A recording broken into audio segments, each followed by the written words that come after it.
Salut mes foodies, j'espère que vous allez bien. Aujourd'hui, je suis vraiment au taquet. J'espère que votre semaine se passe bien, que vous passez au travers de ce confinement. Et aujourd'hui, on va se donner un petit peu de soleil, on va se réchauffer avec une nouvelle vidéo recette d'une soupe thaïlandaise au lait de coco. Vous allez voir, facile, rapide. Et on passe tout de suite à la liste de nos ingrédients.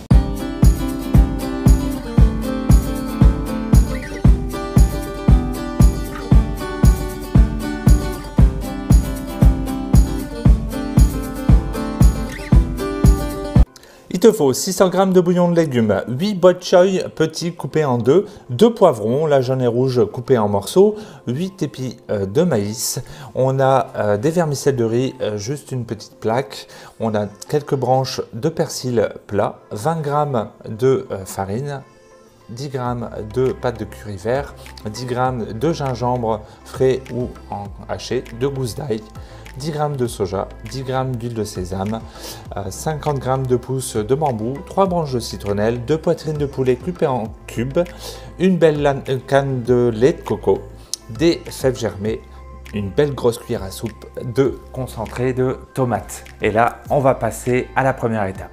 Donc, on prend notre varoma et dans le fond, je vais disposer quoi? Je vais disposer mes bok choy. Ce que je vais faire, c'est que on va également rajouter dedans les épis de maïs, les pousses de bambou. Alors essayez bien de mettre au maximum aussi sur les bords de votre varoma, en sachant qu'on va laisser un petit espace au milieu pour bien permettre à la vapeur de passer. Et j'ai mes morceaux de poivrons.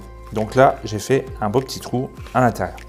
Ensuite, ça va être nos morceaux de cubes de poulet, en cube ou en lanière. Donc j'ai mon plateau. Qu'est-ce que je suis venu mettre? En fait, je suis venu mettre la casserole varoma. On me l'a demandé à plusieurs reprises dans des autres vidéos. Qu'est-ce que j'avais mis exactement? Ben, c'est la casserole varoma. Si on n'en a pas, on peut mettre du papier parchemin. L'avantage, c'est que ça, c'est réutilisable. Et peu importe ce que vous allez mettre dessus, tous les jus vont rester à l'intérieur. Ça, c'est vraiment superbe. Donc, j'ai mis mon plateau. Hop, je vais venir disposer mes morceaux de poulet sur le dessus. D'accord? Donc, on ne s'inquiète pas aussi, il y a les petits trous qui restent sur les côtés. Comme ça, la vapeur, ça va lui permettre de passer sans aucun problème. Une fois que ça c'est fait, je remets mon couvercle sur le dessus et je vais le réserver sur le côté. Comme ça, le temps de préparer la suite de la recette. Alors, je retire le couvercle de mon Thermomix. Je vais mettre dans le fond du bol mon ail. Je vais rajouter également les branches de persil plat. Si jamais vous n'en auriez pas ou si jamais vous préférez, vous pouvez mettre de la coriandre. Moi, j'aime pas la coriandre, j'ai préféré le persil. Je vais rajouter aussi mon gingembre. Et là, que je vais venir faire, je remets le couvercle, le gobelet doseur et on programme 5 secondes. D'accord, vitesse 8. Voilà le résultat et là, il va simplement falloir racler les parois pour mettre tout dans le fond du bol de notre Thermomix. Troisième étape de la recette, rien de plus simple. On rajoute dans le bol l'huile de sésame grillée. On va rajouter la pâte de curry vert. On va également rajouter notre concentré de tomates. On rajoute également la sauce soya. On rajoute la farine. On va rajouter notre bouillon de légumes. Voilà.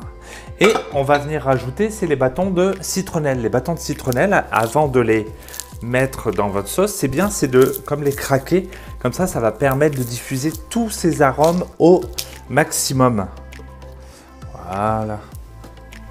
Une fois qu'on a fait ça, on a juste à remettre le couvercle sans notre gobelet doseur.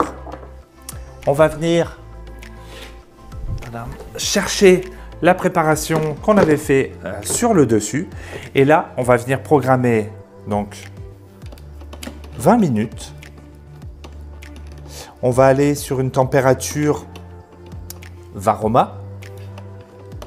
Et on va aller sur mijotage.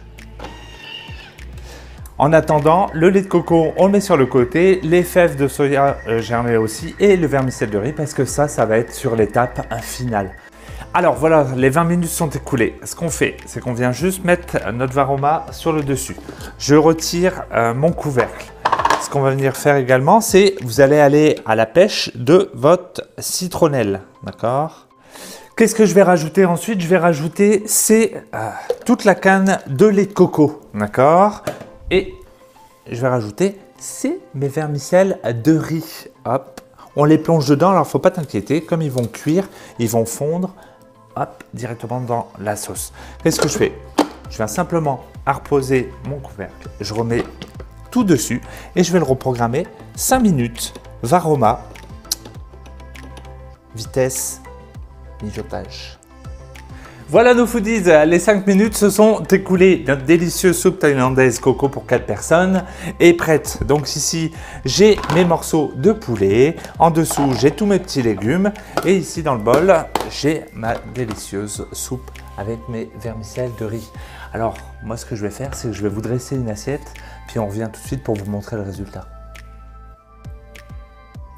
Voilà une délicieuse soupe coco thaïlandaise de dressé.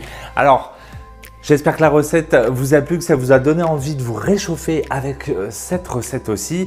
Je vous dis de faire péter les pouces bleus, de partager un maximum pour faire connaître mes ateliers cuisine. Et moi, je vous dis à bientôt pour une prochaine vidéo recette. Bye, bisous à vous.